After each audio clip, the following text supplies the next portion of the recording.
Partager avec quelqu'un ce matin, c'est bon pour vous asseoir. Merci beaucoup. Est-ce qu'on peut les encourager?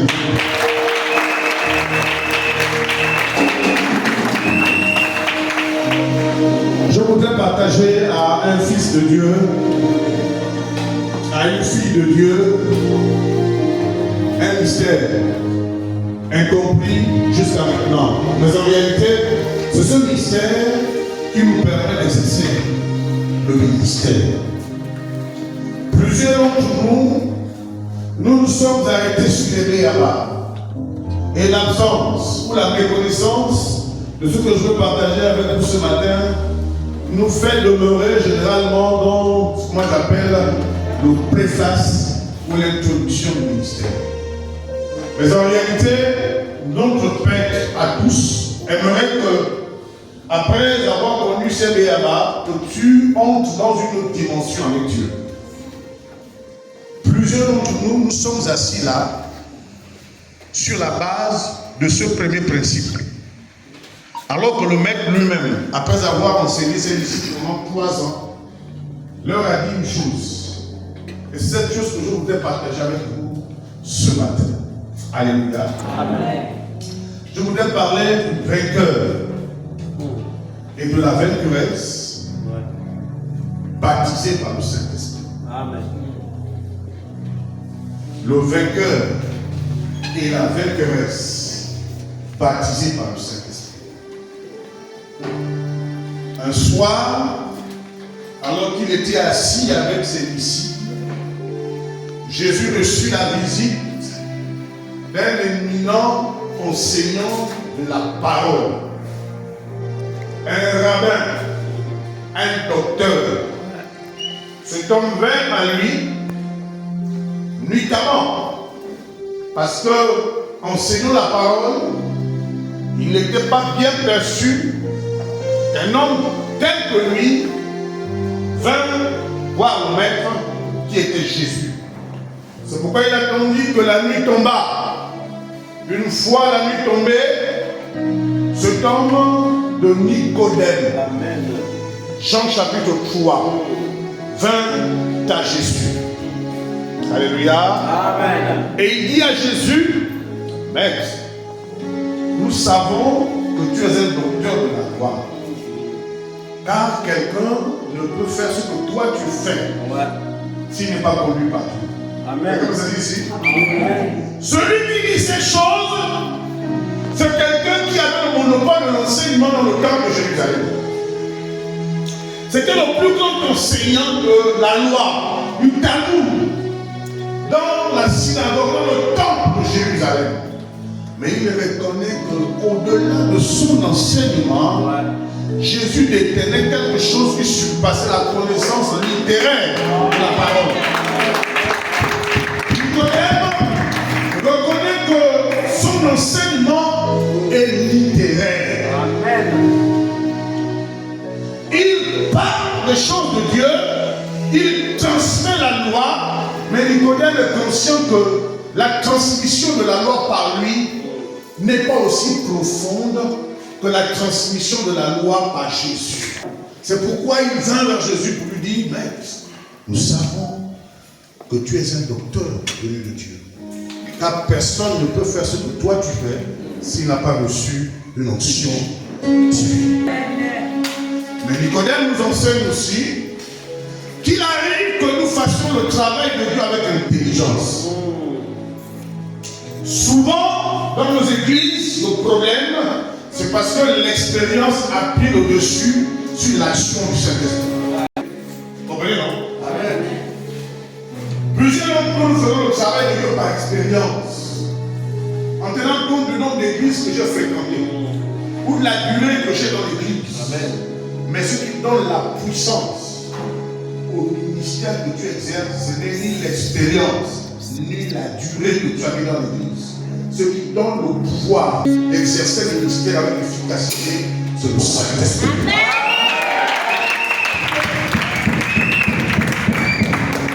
Je vais donner cette clé à Nicodème. Personne ne peut faire ce travail s'il n'est pas né de nous.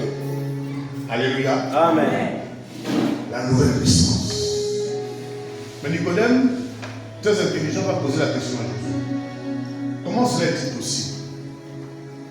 Parce que pour Nicodème, la nouvelle naissance, c'est réintroduire à nouveau dans le ventre de sa mère. Et lui, il va dire à Jésus, comment un homme aussi vieux que moi pourrais-je à nouveau me réintroduire dans le sein de ma mère pour renaître à nouveau? Jésus lui dit, non, tu n'as pas compris. Ce qui est né de la chair, alléluia, ce qui est né de la chair et toi, et ce qui est né de l'esprit.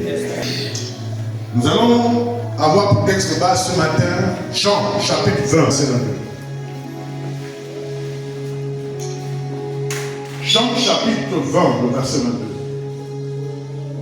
Nous voulons lire ce qui suit, et je voudrais qu'un homme m'entende, qu'une femme m'entende ce matin.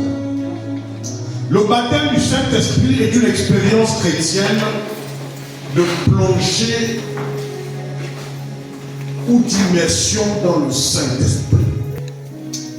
Cette immersion nous promet un pouvoir, la puissance nécessaire pour exercer le ministère de Jésus.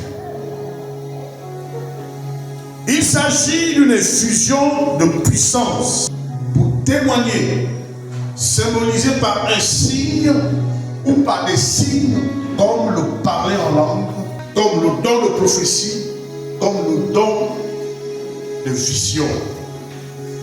C'est important pour le vainqueur et la vainqueresse de comprendre que le Saint-Esprit est le propriétaire de l'Église. Amen. Je vous dis la vérité.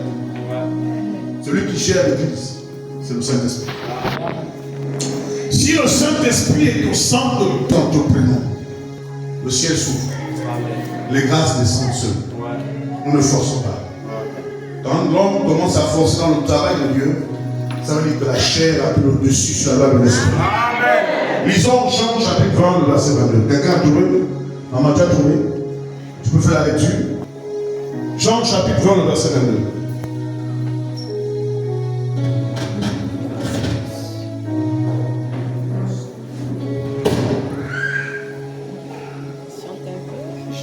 Jean chapitre 20, le verset 22. Après avoir dit cela, il souffla sur eux et continua. Recevez l'Esprit Saint. Amen. Amen. Qui parle? Veuillez vous asseoir. Qui parle ici?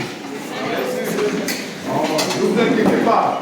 Vous savez, le sujet en rapport avec le Saint-Esprit dérange. Vous comprenez, non? Amen. Pourquoi il dérange? Mes frères, laissez-moi, vous me permettez de descendre. Amen. Pourquoi le sujet en rapport avec le Saint-Esprit dérange-t-il le monde des ténèbres? Vous voyez le véhicule? Le véhicule. Vous comprenez? Quel est l'élément central d'un véhicule? Vous êtes sûr? Vous êtes sûr? Quel est l'élément central d'un moteur, d'un véhicule? C'est le carburant. Vous êtes sûr? Je peux vous montrer que même si le carburant, si l'élément là n'est pas dans ton véhicule ne démarre pas. Je peux aussi vous montrer que tu peux avoir le moteur. Mais si cet élément n'est pas là, ton moteur est bloqué. Le conducteur. C'est la batterie. La batterie. L'élément central d'un véhicule, c'est la batterie. Amen. Vous comprenez? Amen. Vous pouvez avoir un bon moteur. Vous pouvez avoir le fiole, c'est-à-dire le carburant à l'intérieur. Mais si votre batterie est naze, tous ces éléments ne permettront jamais à votre véhicule de bouger. Amen. On va dire que nous sommes des véhicules. Ton corps est constitué tel un véhicule. Les scientifiques, les physiciens, tous ceux qui ont conçu ce qu'on appelle le véhicule, se sont basés sur, en fait, sur l'homme. Pour pouvoir concevoir cet outil qui nous permet de nous déplacer, de nous mouvoir. Ils se sont basés sur la constitution de l'homme.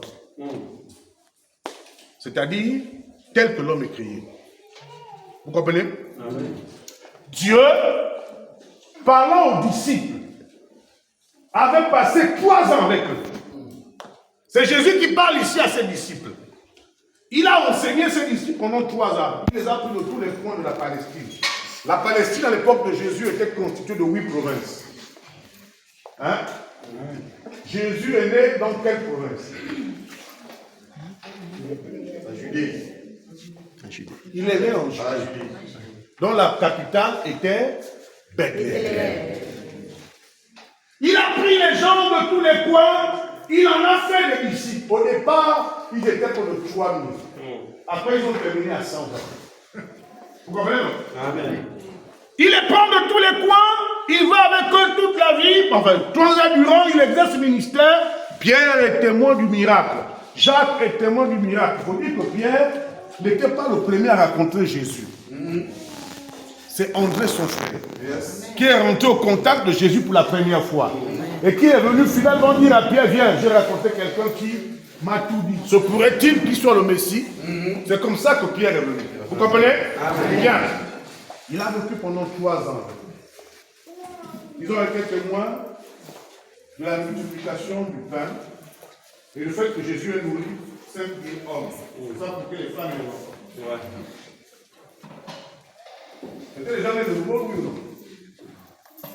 Les disciples qui étaient avec Jésus étaient-ils nés de nouveau, oui ou non? Non. Pourquoi, ma femme? Il n'avait pas encore l'Esprit Saint. Il n'avait pas encore quoi? Le Saint-Esprit. Il marchait avec Jésus. Il dormait avec Jésus. Il travaillait même pour Jésus. Mais il n'avait pas encore reçu le Saint-Esprit.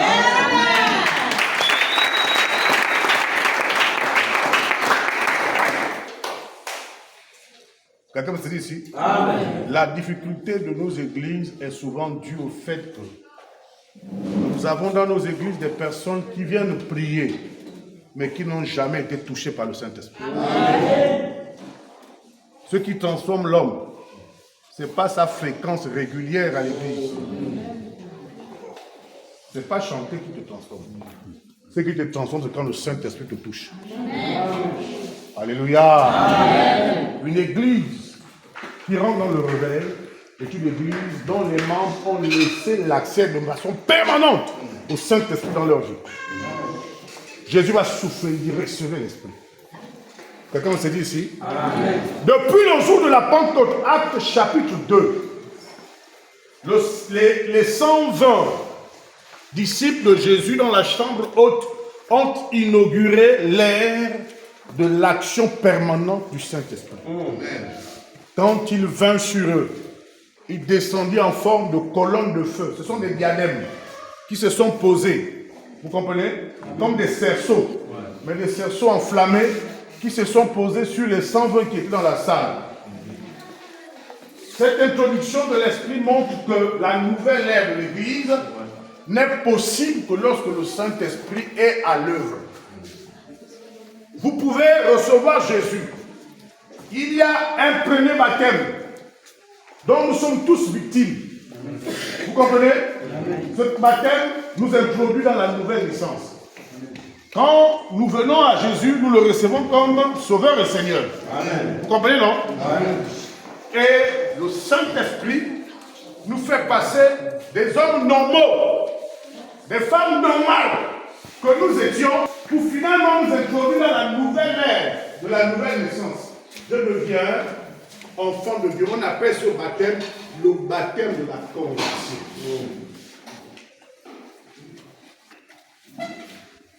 Le baptême de la conversion. Plusieurs d'entre nous sont venus à l'église, mais ils se sont limités au baptême de la conversion. Le baptême de la conversion est différent du baptême de l'exercice du ministère.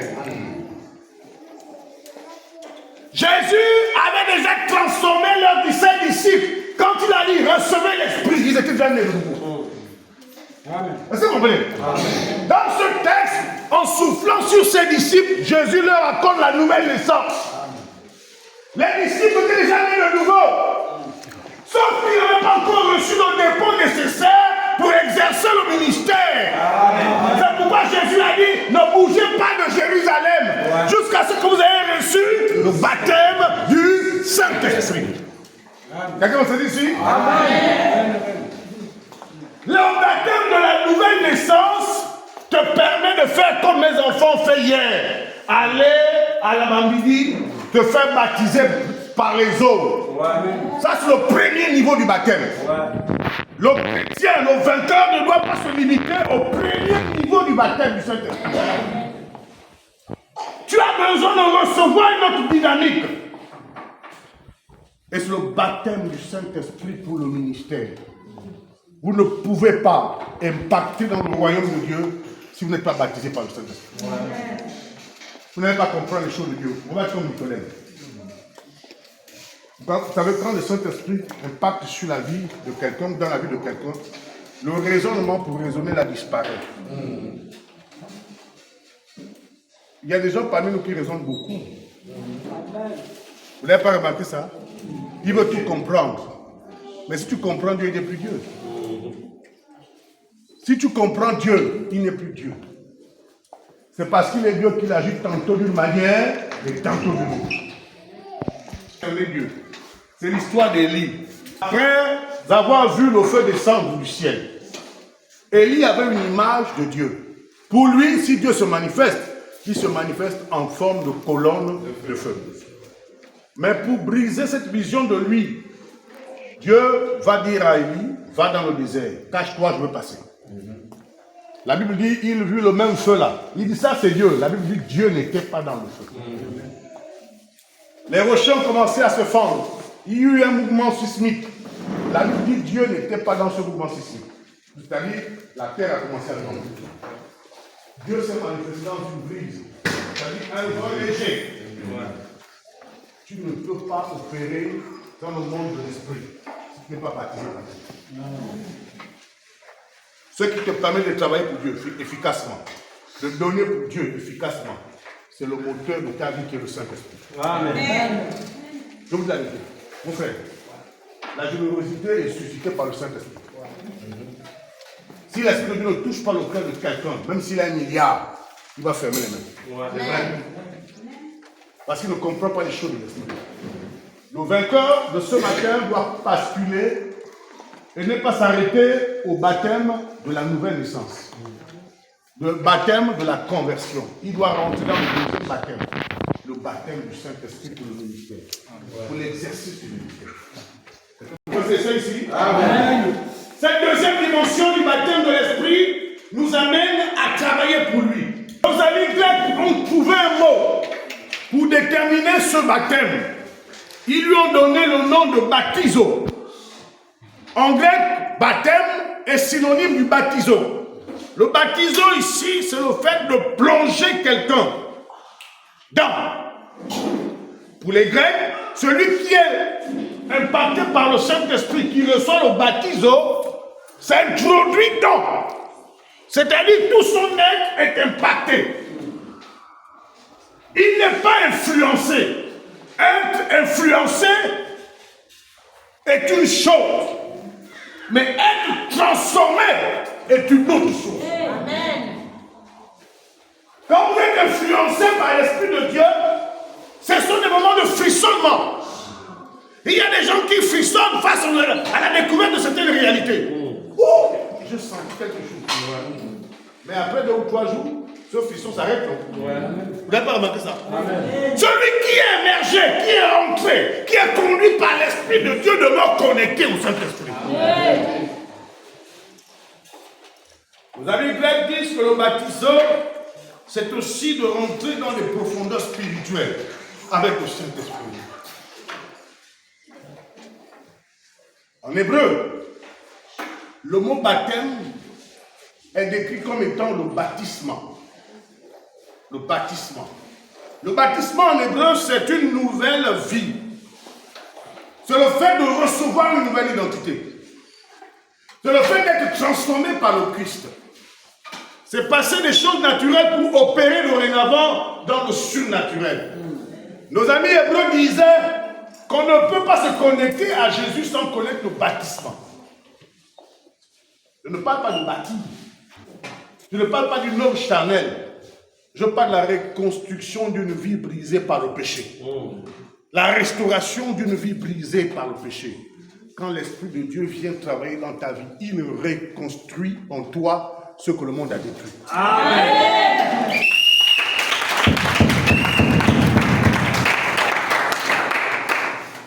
Vous comprenez? Amen. Celui qui pense les blessures, c'est le Saint-Esprit. Amen. Amen.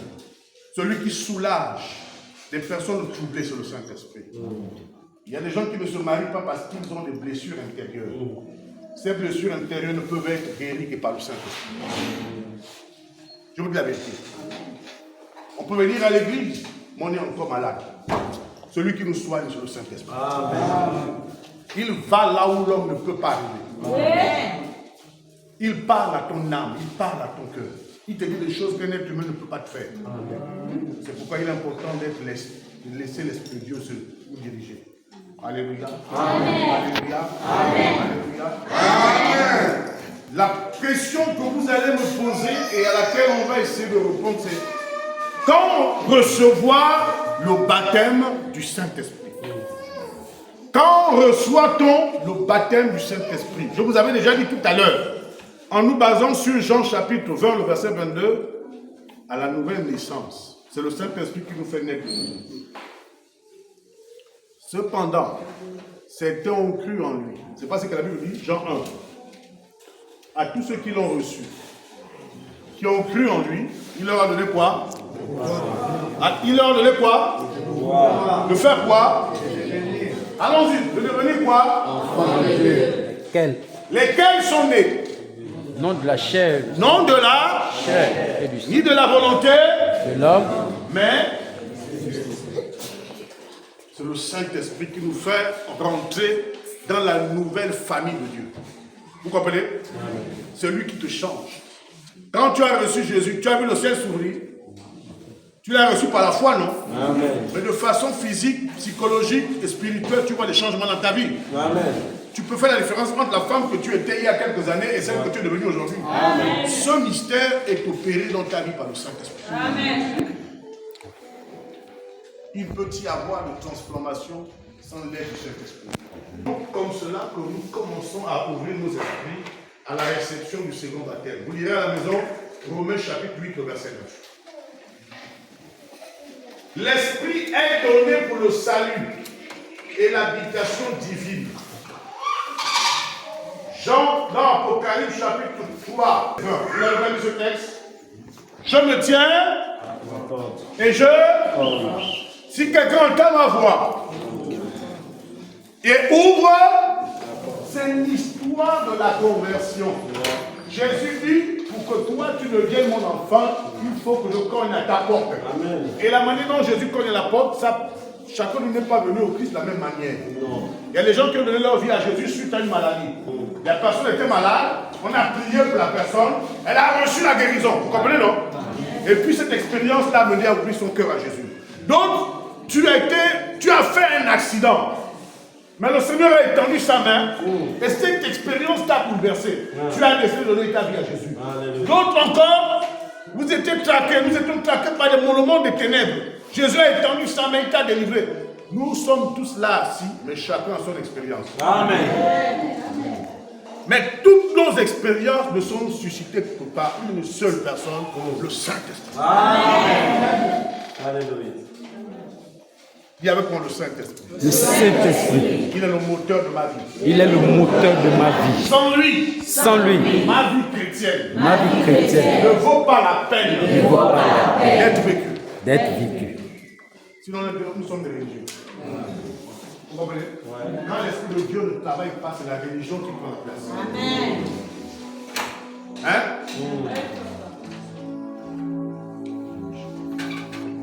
Quand reçoit-on le baptême après la conversion? Pour ceux qui ont déjà l'Esprit, c'est un revêtement de puissance pour le témoignage. C'est un revêtement. Le baptême dont il est question ici, ce n'est plus un baptême pour te changer spirituellement. Le baptême dont il est question ce matin, c'est un revêtement. Je parle de ce baptême en tant que revêtement. Ça veut dire que tu avais déjà reçu quelque chose, mais tu as besoin d'un autre. C'est comme si sur ta chemise, il te fallait un manteau. Amen. Ouais. Quelqu'un m'entend ici? Amen. Il est question de te faire porter un manteau. Pour que finalement, tu sois capable d'opérer dans des profondeurs spirituelles. Ouais. Jusqu'à maintenant, tu es opéré dans des dimensions normales. Mais le Seigneur veut te conduire dans les eaux profondes. Ouais. Il veut te faire expérimenter ce que tu n'avais jamais expérimenté. Mais cela n'est possible que lorsque nous revêtons cette nouvelle dimension de la vie. Amen. Si pour toi les années se succèdent et se ressemblent, il y a un problème. Amen. L'année 2025, ça va aller avec ses difficultés, ses réalités. Normalement, en 2026, tu dois opérer dans une autre dimension. Ouais.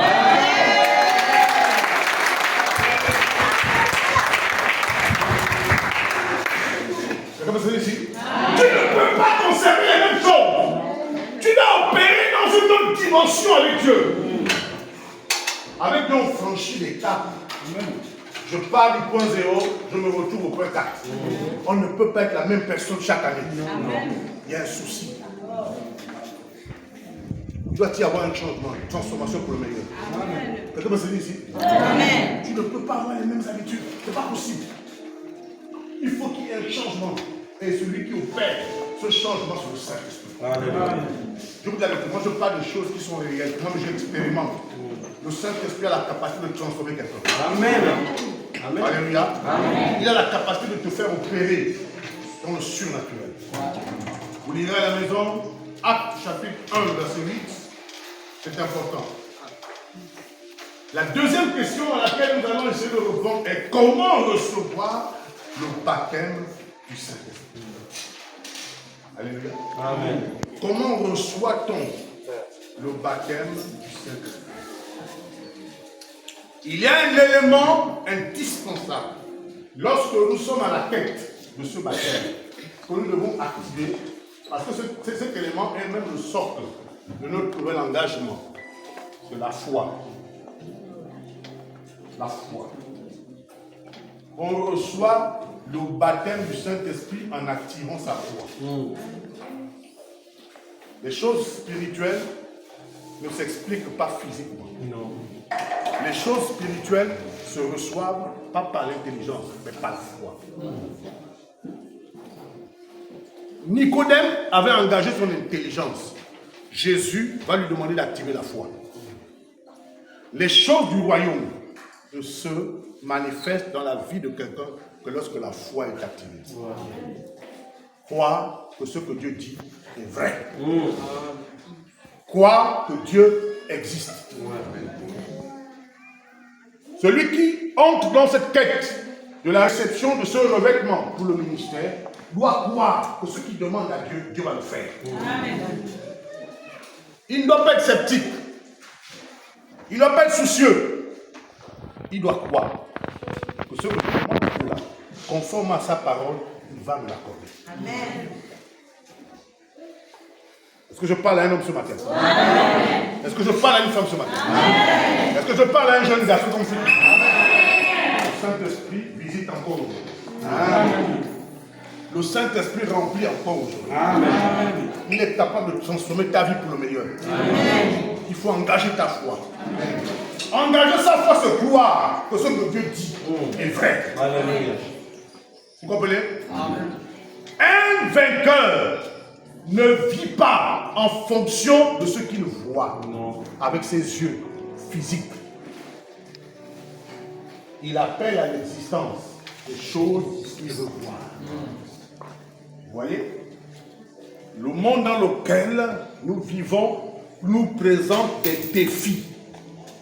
Toute la vie est un défi, est un ensemble de défis à relever. Manger, c'est un problème. Se vêtir, c'est un problème. Se soigner, c'est un problème. Toute la vie est joncée et parsemée d'embûches. Vous n'avez pas remarqué ça? Vous êtes parti de votre ville natale. Il y en a qui sont nés dans le Gros Maritime ici. Il y a des gens qui sont nés à Port-Gentil. Il y a des gens qui sont nés dans le Moyen-Nogoué. Ici. C'est à cause du travail que tu es venu. C'est le travail qui t'a fait prendre tous les risques. Est-ce que quelqu'un me saisit ici? Amen. Il y a quelqu'un qui est né dans l'Est, tu es. Mon frère, quand tu essaies d'évaluer la distance entre et ici, qu'est-ce qui t'a fait prendre des risques? C'est ça. Le travail. Quelqu'un me saisit ici. Amen. De la même manière que la vie vous impose ces principes, on ne peut pas accéder aux choses spirituelles si on n'a pas la foi. Amen. Parce que si vous regardez les choses spirituelles avec les yeux normaux, vous allez affaiblir votre foi. Alléluia. Amen. Donc c'est le premier élément à activer pour recevoir le baptême du Saint-Esprit. Le deuxième élément à activer, c'est la prière. Je vais choquer quelqu'un ce matin. Mais la prière, c'est pour les esclaves. Je m'adresse ici à l'intendant régional. À la fin, on me dit, mais mon ami, toi, tu me dis quoi encore? Tu bouleverses ma théorie. La paix, c'est pour les pauvres. La prière, c'est pour les prisonniers. Vous ne voulez plus en voir. Quelle est la définition que l'on donne à la prière? On dit que prier, c'est quoi? Parler avec Dieu. Non, il y a une autre définition de la prière, c'est la supplication. C'est pas ça? Amen. Vérité. Vous n'avez pas remarqué ça? Vérité. C'est quoi c'est? Celui qui supplie n'est pas libre de ses mouvements. Amen. Si le prisonnier supplie, c'est parce qu'il n'est pas libre de ses mouvements. Amen. Pour aller pisser, il doit demander la permission. Pour manger, il est soumis à la loi du système carcéral. Le malade supplie pour qu'on vienne lui mettre la perfusion. Là, vous ne devez pas un boire. Le vainqueur ne prie pas. La vainqueresse ne prie pas. Si vous continuez à supplier, on est des esclaves. Amen. Amen. Choqué. C'est plus fort. Quelqu'un s'est dit ici? Amen. Vous savez pourquoi le ciel ne s'ouvre pas? Pourquoi? Parce que l'attitude qui est la tienne ne correspond pas aux réalités du ciel. Amen. Il dit vous priez, vous ne recevez pas parce que vous priez mal. Quelqu'un s'est dit ici? Amen.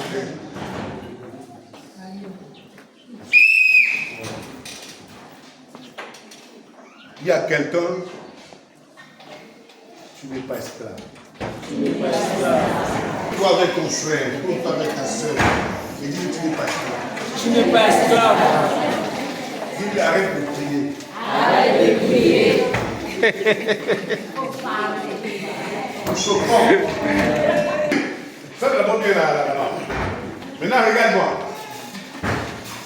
Arrête de prier. D'accord. Dieu n'agit pas parce que tu pries.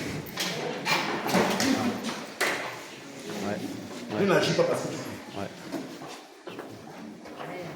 Sinon, la maison à laquelle nous sommes là, il devait y avoir des dimensions de grâce particulière. Parce qu'il n'y a pas un endroit où les gens prient beaucoup comme ici. Quelqu'un est avec moi? Amen. Quelqu'un peut ajouter? Amen. Bien. Les gens, vous m'entendez? Amen. On ne prie pas. Le vainqueur fait des déclarations. Il prend les décrets. Tu m'entends quoi?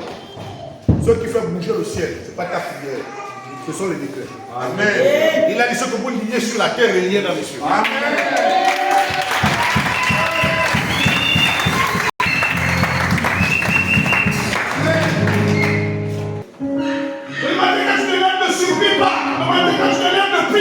Le matin quand je lève, fais des déclarations.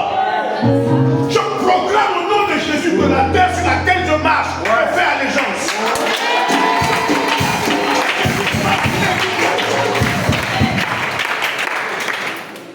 Seigneur, oh Seigneur, s'il te plaît, fais en sorte que cette journée, tu as déjà dépassé ça, mon frère. Tu es dans la dimension où tu éclates et les choses arrivent.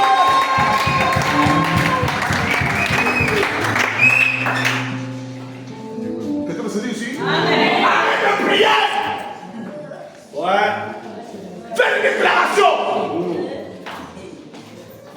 J'ordonne au nom de Jésus au ciel de me donner le meilleur de ses provisions. Je proclame au nom de Jésus pour toutes les personnes à qui je dirai bonjour aujourd'hui. Je trouve grâce à leurs yeux.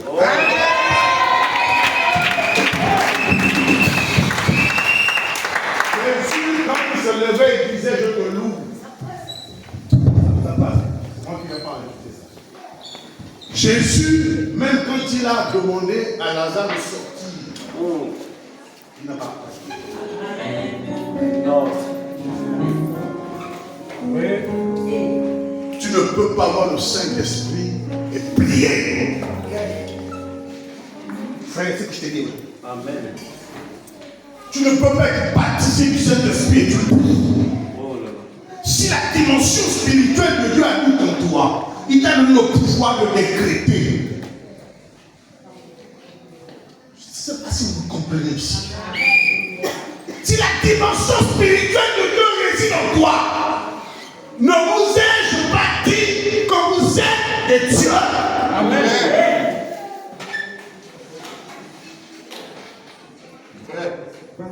Tu vas faire comme David.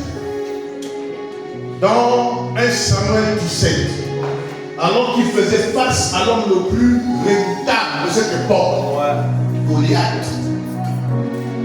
David a regardé Goliath. La Bible dit que Goliath était précédé de son porteur de bouclier. David était un jeune homme, il a 17 ans à cette époque. Goliath mesure 3 mètres. Son javelot pèse 150 kilos. Son épée mesure 1 mètre 15. Un véritable monstre. Devant Goliath, tout le monde tremble. Mais David avait déjà fait l'expérience pour toucher lui. Il avait vu Dieu tuer le lion. Il avait vu Dieu tuer l'ours par son canal. David est conscient qu'il détient en lui quelque chose qui n'est pas naturel. David sait que celui qui habite en lui est plus fort que celui qui se met contre lui. Alors il ne parle pas le langage de Goliath. Il ne parle pas le langage d'Israël. Il ne parle pas le langage de Philistins. Il fait des déclarations. Lorsqu'il fait face à Goliath, David décrète. Il dit à Goliath, toi tu marches contre moi avec ta lance et tes javelots. Moi je marche contre toi armé du nom de l'Éternel.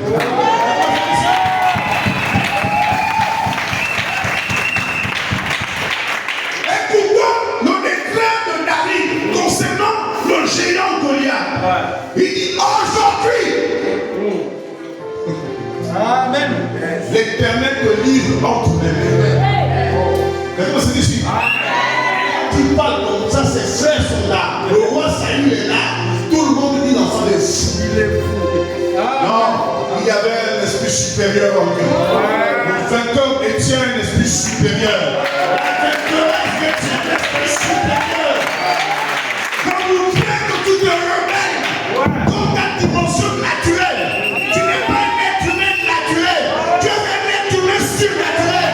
Parce que celui qui est en toi est plus fort que celui qui est en toi.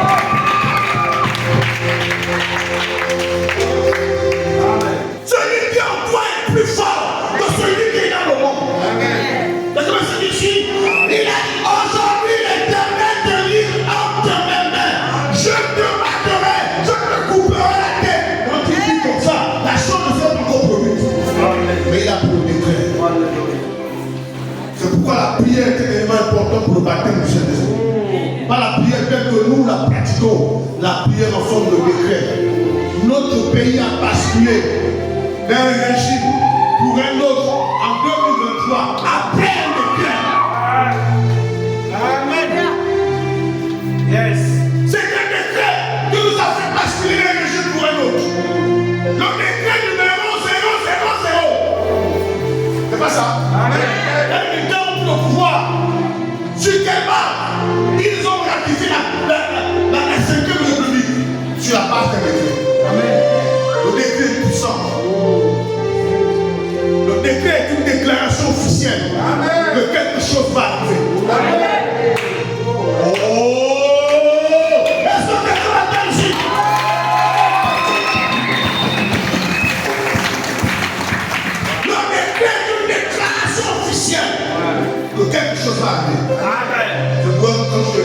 tu déclares. Quelqu'un nous saisit ici. Comment recevoir le baptême du Saint-Esprit? Dans un climat de louange et d'adoration. Dans un climat de louange. Non seulement dans ta chambre, tu adores Dieu. Tu dis c'est le baptême. Physiquement. Quelqu'un nous saisit ici. Dans un climat de louange et d'adoration. Comment recevoir le baptême du Saint-Esprit? Par l'imposition de main. De quelqu'un qui a déjà reçu cette onction. Par l'imposition de main, tu peux recevoir le baptême du Saint-Esprit. Et l'imposition de main ne peut faire que par un leader. Comme vous l'avez ici. Il a reçu mandat 2. S'il prie sur toi, déclarer que tu reçois le baptême du Saint-Esprit. Si tu actives ta foi, tu recevras le baptême. Amen. Par l'imposition de main, on reçoit aussi le baptême du Saint-Esprit. Alléluia. Ce matin, je ne veux pas être long. Je voudrais plutôt qu'on expérimente cette réalité. Si tu n'as pas encore été baptisé du Saint-Esprit, il faut dire c'est le baptisme. Ce deuxième baptême est un revêtement pour le ministère. Tu as reçu la première dimension du baptême du Saint-Esprit qui t'a introduit dans la nouvelle naissance. Tu as besoin d'un autre revêtement qui t'introduit dans le ministère. Et ce matin, tu dis Seigneur, baptise-moi. Seigneur, baptise-moi. Et quand je dis ici, tu peux dire Seigneur, baptise-moi. Il va te visiter. Alléluia. Tu peux dire baptise-moi. J'ai besoin que tu me baptises. Je ne veux pas rester dans l'horizon, non. Je veux rentrer dans une autre dimension. Mais baptise-moi. Lève les mains aussi. Quand je t'ouvre mon cœur, je te vois au Seigneur. Quand je t'ouvre mon cœur, je t'entends me parler. Et ta voix dans mon cœur, toujours fidèle. Et ta vie à chaque heure, pour le moment, quand je t'ouvre mon cœur. Alléluia. Lève les mains. Que tous ceux qui ont besoin d'être baptisés de l'Esprit ce matin se lèvent et lèvent les mains au ciel. Et ta voix.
Alors, nous allons être pragmatiques ce matin. Tu vas t'adresser à ton Dieu pour dire Seigneur, jusqu'à maintenant j'avais reçu le baptême de la nouvelle naissance. Mais ce matin je veux recevoir le revêtement pour le ministère. Baptise-moi, élève ta voix, commence à distinguer. Dis-le. Le quelqu'un lève sa main, commence à prier, dis Seigneur, j'ai besoin de baptiser. Dis Seigneur, baptise-moi. Dis-le. Baptise-moi. Dis Seigneur, baptise-moi. Je vais baptiser l'esprit. Dis-le. Si je veux recevoir le baptême du Saint-Esprit.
Du Seigneur baptise-moi. Du Seigneur baptise-moi. Du Seigneur baptise-moi.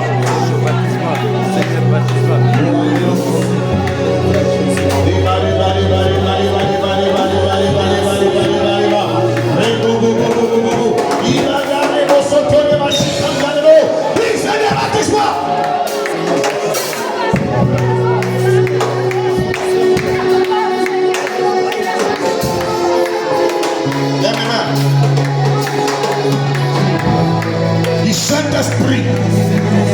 Dis avec moi, Saint-Esprit.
Let's go.